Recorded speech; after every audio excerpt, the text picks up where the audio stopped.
There comes a time in the lives of those destined for greatness when we must stand before the mirror of meaning and ask, why?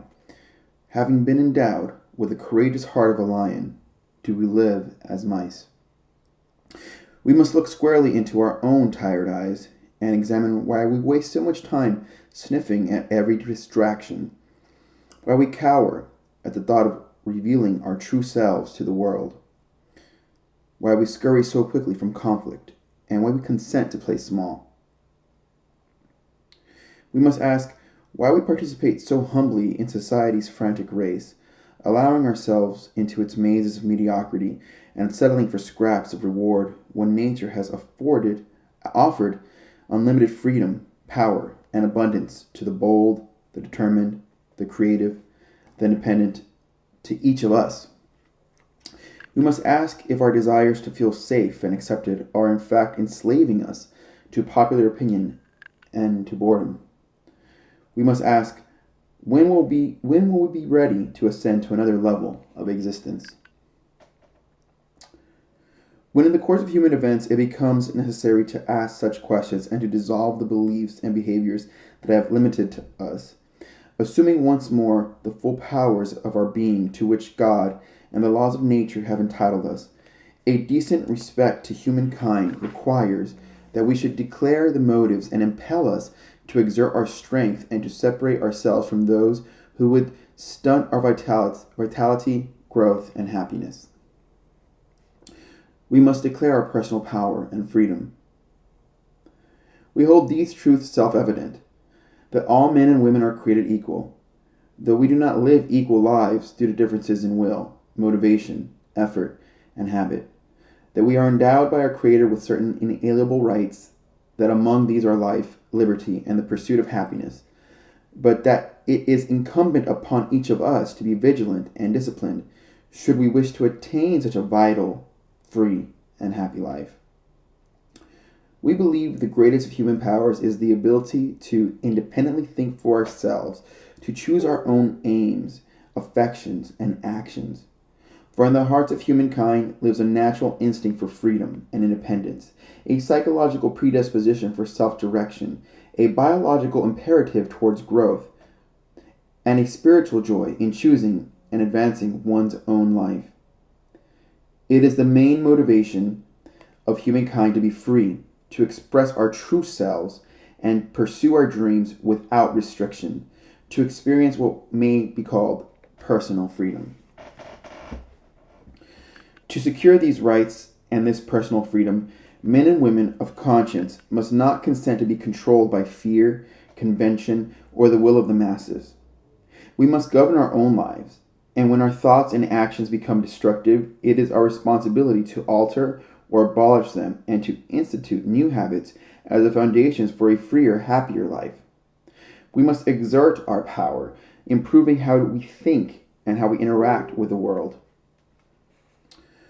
When the long chain of self-oppressions and social controls has reduced our strength and independence, it is our right, our duty, to throw off such a life, rise anew, and charge unencumbered through the gates of greatness. We have patiently suffered long enough, hoping that someone or some kind of luck would one day grant us more opportunity and happiness. But nothing external can save us, and the fateful hour is at hand when we either become trapped at this level of life or we choose to ascend to a higher plane of consciousness and joy. In this ailing and turbulent world, we must find peace within and become more self-reliant in creating the life we deserve. This will be a difficult effort, as the history of our actions too often tells us a tale of self-injury and unhappiness, stemming from our blind desire to be judged worthy, acceptable, and lovable by people who we hardly know our true hearts and powers. And so we kept ourselves down. We forgot to set clear intentions and standards, and too often failed to voice our desires and dreams. Randomness and mediocrity too often ruled the day, and the loud and the needy dictated who we were and what we should do, our lives becoming subject to the tyranny of fools. If we can be vulnerable and brave enough to admit such missteps, we might see the potential we left unrealized. We might see a shining new path. And so let us write our lives. Let us face the mirror and be candid. No matter what we see, let us see these common human truths and personal declarations to reclaim our freedom. We are too often lost in the abyss of unawareness. We regularly miss the energy and blessings around us and the importance of this very moment. It's as though we prefer to be elsewhere doing something else, as if we are living in distant time zones, hours behind or ahead of the joyous tick and bliss of now. We have forgotten that the natural foe to life is not a distant death, but a present, in the moment detachment from living. Should we wish to be free and alive with full power, we must decide to bring the full might of our conscious mind to the present experience. We must choose to feel again. We must set intentions for who we are, for what roles we wish to serve, for how we'll relate with this world. Without a vibrant awareness, we cannot connect with others or ourselves, nor can we meet the demands of the hour with grace. For this, we now declare, we shall meet life with full presence and power. We have ceded control of our daily lives amid incessant distraction. Our discipline is pursuing high ambitions has vanished. The white space of a free day seems unfathomable because we have become hypnotized by a false but compelling need to respond to all the needs of others. We are pulled at every angle, torn from meaningful efforts by frivolous pursuits or false emergencies, and we are often unsure how to balance our lives with the needs of those we love. We are too often detached from what is the most worth fighting for. Our busy work consumes our day, but it's not our life's work. Most do not feel a stark, stirring life purpose. They don't hunger for it in the morning or orient their day to its pursuit. A life of greater joy, power, and satisfaction awaits those who consciously design their life. For this, we now declare, we shall reclaim our agenda. Something inside is sabotaging our natural drive towards freedom. It whines and roars for us to stop whenever we push beyond our comforts, whenever we choose to be authentic and loving in a scary world, whenever we seek to make a difference at the cost of our own position. Whenever we desire something magnificent that to obtain would require hardship and work, our internal demons poison us with worry and fear whenever we might be vulnerable, stunting our growth and vitality. Our destiny is decided by how well we know our demons of doubt and delay, how well we defend against them, how many battles we win against them each day of our lives. Without self-mastery, we are slaves to fear. With it, greatness and transcendence are ours. For this, we now declare, we shall defeat our demons. Most of us not maturing as fast as we are able. We are on constant pause. We wait and we wait to find out who we are, to declare our dreams, to struggle for what we want, to open ourselves to fully to love and to life. We await personal courage to arise within us, or for society grant us some ill-defined permission to activate our potential. We have forgotten that courage is a choice, and that permission to move forward with boldness is never given by the fearful masses. Most have forgotten that seeking change always requires a touch of insanity. If taking action before the perfect conditions arise, or before we receive permission is unreasonable or reckless, then we must be unreasonable and reckless. We must remember we are not the sum of our intentions, but our actions. Bold and disciplined initiative is our savior. It allows us to rise, to leap, to soar to heights of true greatness. We must not lose the urgency of this moment, as it begs for us to begin something grand and important. For this, we now declare, we shall advance with abandon. We are exhausted.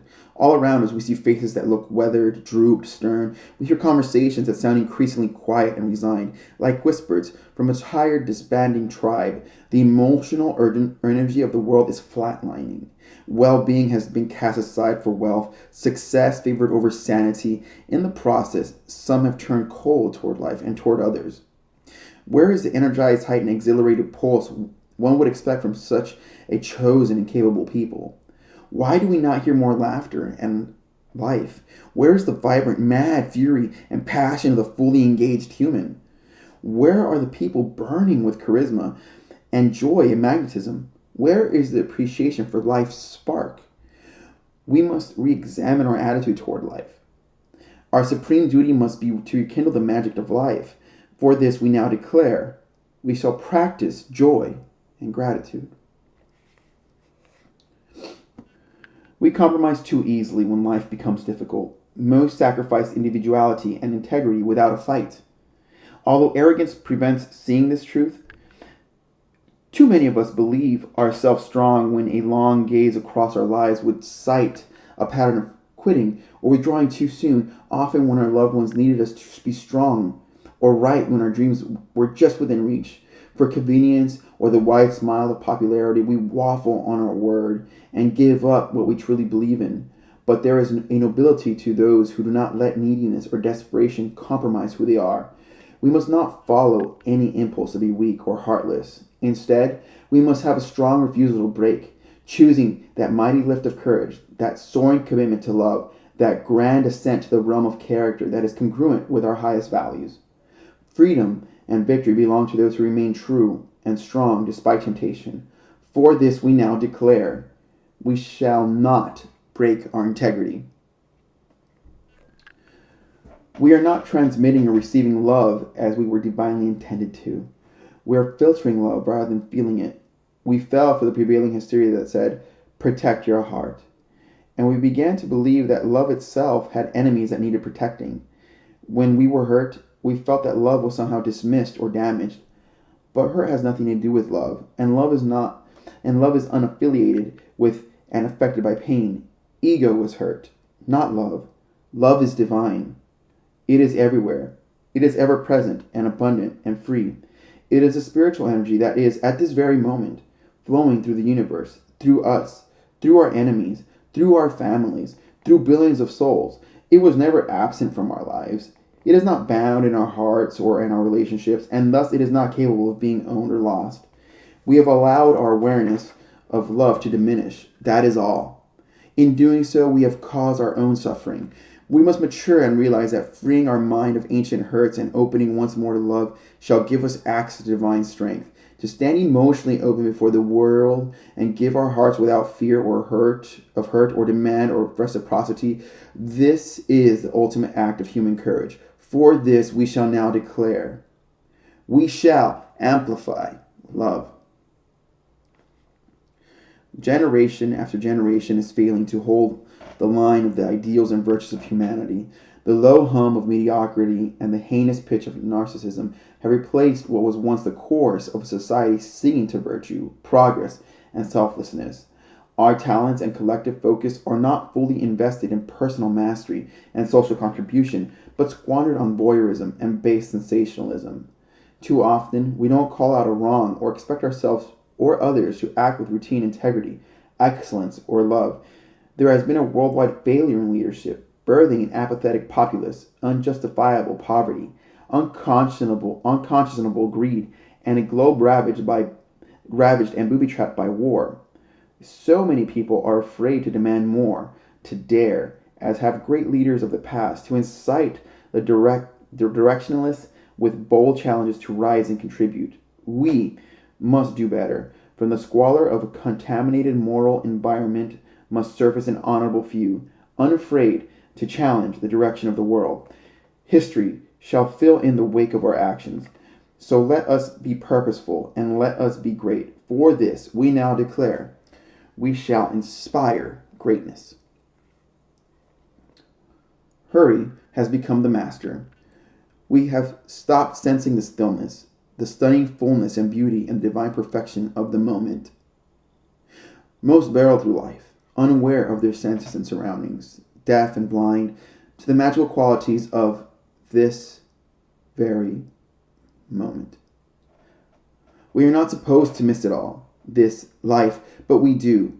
All frazzled and stressed and stripped away from now. The cost is immense. So many moments blurred by the speed and worry and panic, all stacking into hectic days, all creating the catastrophe of an unexperienced, joyless life. Many can only vaguely remember the last time they laughed so hard it hurt, loved so much it led to a beautiful flood, cheered so loudly it strained the vocal cords, felt so deeply it caused a showering of tears, had such a raucously good time that it became legend. Moments fully lived.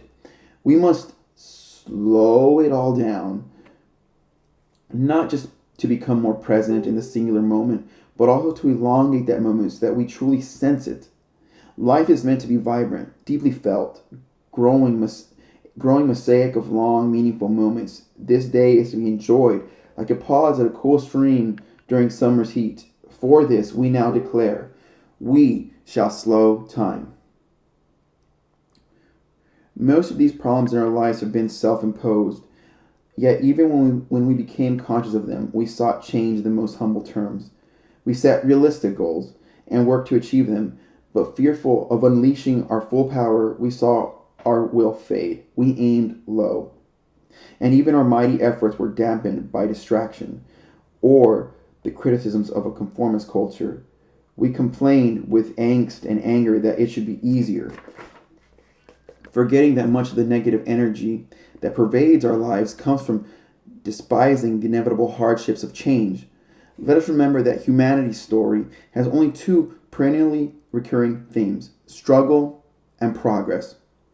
We mustn't wish the end of the former, as the latter would be buried alongside it. And so let us be clear that the small, complaining, undisciplined part of ourselves, the distracted character wanting nothing but convenience and ease, is unfit to be the ruler of our new destiny.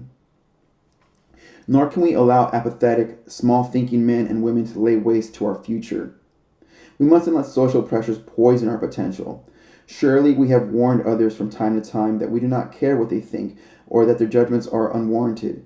We have often complained, made kind requests of others, or reminded people of circumstances that made us want to improve our lives. We have appealed to their magnanimity to be gentler or more supportive, and we have asked them to be as kindred spirits to stand with us against those who interrupt our charge. Yet too often others have been deaf to our true voices. They didn't believe in us or support us or cheer us when it mattered most. We must, therefore, not await their assistance or approval any longer. We must hold them as we hold the rest of mankind, enemies in battle, should they stand in the way of our dreams, but in peace and assistance, friends. Let us awaken now and realize there is a greater vibrancy, joy, and freedom available to each of us. There is more feeling. There is more power. There is more love and abundance. But gaining access rests on our shoulders. For only two things can change our lives. Either something new comes into our lives or something new comes from within. Let us not hope for mere chance to change our story. Let us summon the courage to change it ourselves. Some will stand in our way, but we mustn't hide or minimize ourselves any longer.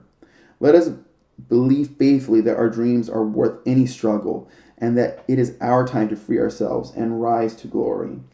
We, therefore, as free women and men of courage and conscience, appealing to our Creator for the strength to live our intentions, do, in the name of our destiny, solemnly publish and declare that our lives are, and of right ought to be, free and independent. We declare that we are absolved from the allegiance to those who oppress or hurt us, and that all social connections between us and them are and ought to be totally dissolved, and that as free and independent persons, we have the full power to exert our true strength, live our dreams, find peace, create wealth, love openly to those who have our hearts, contribute without fear or permission, strive for personal greatness, serve the common good, and do all the other acts and things that independent and motivated persons have the right to do. And for the support of this declaration, with a firm reliance on the protection of divine providence, we pledge our lives, our fortunes, and our sacred honor.